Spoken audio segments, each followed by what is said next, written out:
आप देख रहे हैं YouTube चैनल जसलीक। व्यूअर्स, आज हम बात करने जा रहे हैं इंडिया के सबसे बड़े म्यूज़िक कंपोजर्स में से एक, 2 ग्रैमी अवार्ड्स और 2 ही एकेडमी अवार्ड्स जीतकर पूरी दुनिया में इंडियन मौसीकी को पहचान दिलवाने वाले इंसान अल्लाह रखा रहमान के बारे में, जिन्हें हम उनके शॉर्ट नेम AR रहमान के नाम से जानते हैं। AR रहमान भारतीय composer, singer, song writer, music producer और म्यूजिशियन हैं, जिन्होंने उर्दू, हिंदी और तमिल जैसी और कई ज़बानों में म्यूज़िक दिया है। लेकिन व्यूअर्स, क्या आप जानते हैं कि AR रहमान का नाम शुरू में AS दिलीप कुमार था। बहुत ही कम उम्र में उनके वालिद की वफ़ात हो गई, जिसके बाद उन पर मुसीबतों का पहाड़ टूट पड़ा, यहाँ तक कि उन्हें म्यूज़िक इंस्ट्रूमेंट्स किराए पर देकर घर का खर्च चलाना पड़ा। शायद ये बातें आपको नहीं मालूम होंगी, तो चलिए व्यूअर्स, अपने ज़बरदस्त म्यूज़िक से सबको मशहूर करने वाले AR रहमान के लाइफ जर्नी को शुरू से जानते हैं।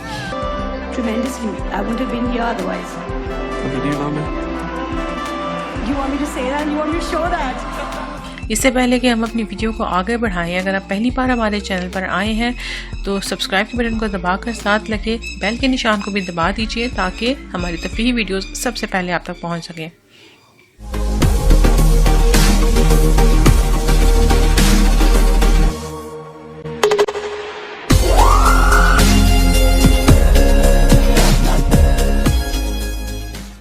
तो व्यूअर्स, इस कहानी की शुरुआत होती है 6 जनवरी 1967 से, जब तमिलनाडु के चेन्नई शहर में AR रहमान पैदा हुए। उनके वालिद का नाम RK शेखर था, जो कि तमिल और मलयालम फिल्मों के कंपोज़र थे, और उनकी मां का नाम करीमा बेगम था। अब चूंकि AR रहमान के वालिद भी म्यूज़िक इंडस्ट्री से जुड़े हुए थे, इसलिए उनका इंटरेस्ट भी शुरू से ही म्यूज़िक की तरफ हो गया, और वो अपने वालिद के लिए कभी कभार कीबोर्ड भी प्ले किया करते थे।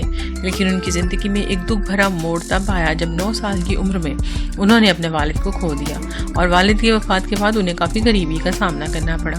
यहाँ तक कि घर का खर्च चलाने के लिए उन्होंने अपने वालिद के म्यूज़िक इंस्ट्रूमेंट्स को किराए पर देना शुरू कर दिया, और साथ ही बैंड्स में काम करके उन्होंने थोड़े बहुत पैसे कमाए।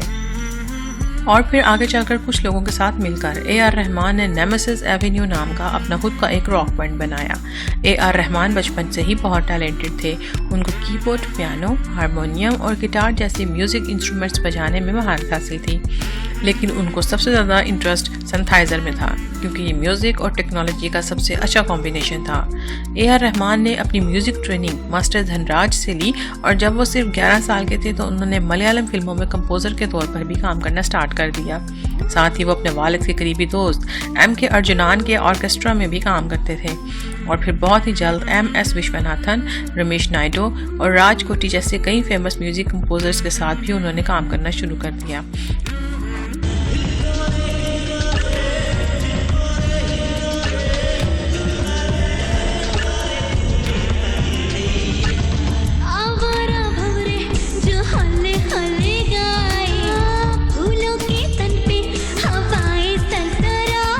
उनके टैलेंट को देखते हुए ट्रिनिटी कॉलेज लंदन से उन्हें म्यूज़िक की पढ़ाई के लिए स्कॉलरशिप मिली, और फिर आगे चलकर मद्रास में पढ़ते हुए AR Rahman western classical music में डिप्लोमा के साथ ग्रेजुएट हुए।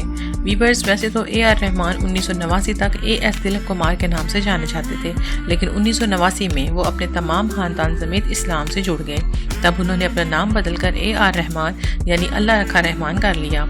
AR रहमान ने अपने करियर का आगाज़ एड्स और डॉक्यूमेंट्रीज के लिए म्यूज़िक कंपोज करके किया, और फिर 1992 में मनी रत्नम ने उन्हें अपनी फिल्म रोजा में म्यूज़िक कंपोज करने की ऑफ़र दी, और AR रहमान भी इसके लिए तैयार हो गए। इस फिल्म में उनके दिए हुए म्यूज़िक ने उन्हें नेशनल फिल्म अवार्ड में बेस्ट म्यूज़िक डायरेक्टर के लिए उन्हें सिल्वर लोटस अवार्ड मिला।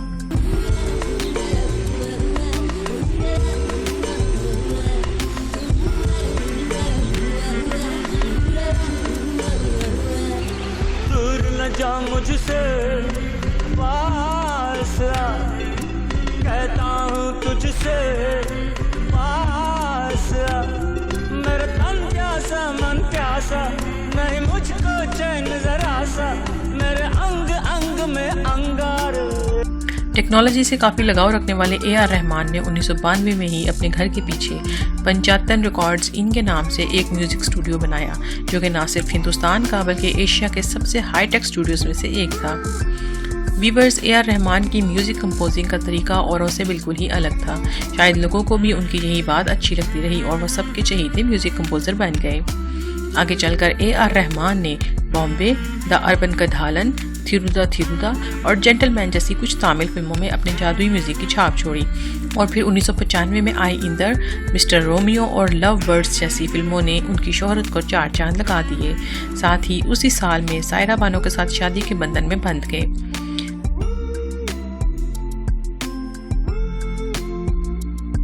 AR रहमान का बॉलीवुड डेब्यू 1995 में ही रंगीला मूवी से हुआ और फिर आगे उन्होंने दिल से, लगान, फिजा और दाऊद जैसी कई और फिल्मों में भी म्यूजिक दिया। लेकिन 2008 में स्लम डॉग मिलियनेयर ने उनकी ज़िंदगी बदल दी। इस मूवी में उन्होंने अपने शानदार म्यूजिक के लिए एक गोल्डन ग्लोब अवार्ड और 2 एकेडमी अवार्ड जीते और ये कारनामा करने वाले वो पहले एशियाई बने। और फिर अगले ही साल कपल ट्रीट नाम की हॉलीवुड मूवी के लिए उन्होंने म्यूजिक दिया और अपनी पहली हॉलीवुड मूवी में ही उन्होंने BMI London award for best score जीता। और फिर आगे भी उन्होंने स्वदेश, रंग दे बसंती, जोधा अकबर, जाने तो या जाने ना, एक दीवाना था, जब तक है जान और रॉकस्टार जैसी मूवीज़ के लिए म्यूज़िक कंपोज करके अपनी एक अलग पहचान बनाई। और व्यूअर्स, इसके अलावा भी AR रहमान साउथ इंडिया की बहुत सारी फिल्मों में अपना म्यूज़िक देते रहे। AR रहमान की अगर पर्सनल लाइफ की बात करें तो हमने आपको पहले ही बता दिया था कि उन्होंने 1995 में सायरा बानो से शादी की और AR रहमान के 3 बच्चे हैं, रहीमा, अमीर और हतीजा। इतना ज़्यादातर वक्त म्यूज़िक को देने वाले AR रहमान इंसानियत के जज्बे के लिए भी बहुत काम करते हैं। उन्होंने स्टॉप टीवी पार्टनरशिप और सेव द चिल्ड्रन जैसी ऑर्गेनाइजेशंस के लिए काम किया है। साथ ही वो अपनी जादुई म्यूज़िक की वजह से बहुत सारे अवार्ड्स जीत चुके हैं, जैसा कि 4 national awards, 6 Tamil Nadu state film awards, 15 film fair awards और 16 फिल्म फेयर अवार्ड्स साउथ। इसके अलावा म्यूज़िक की दुनिया में किए गए शानदार काम के लिए उनको इंडियन गवर्नमेंट ने पद्मश्री का एजाज़ भी दिया है।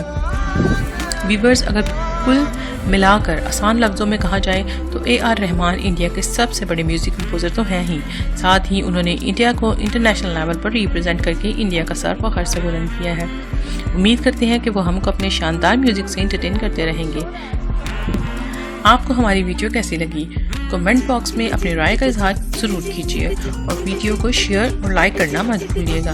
आपका अपना कीमती वक्त देने का बहुत बहुत शुक्रिया।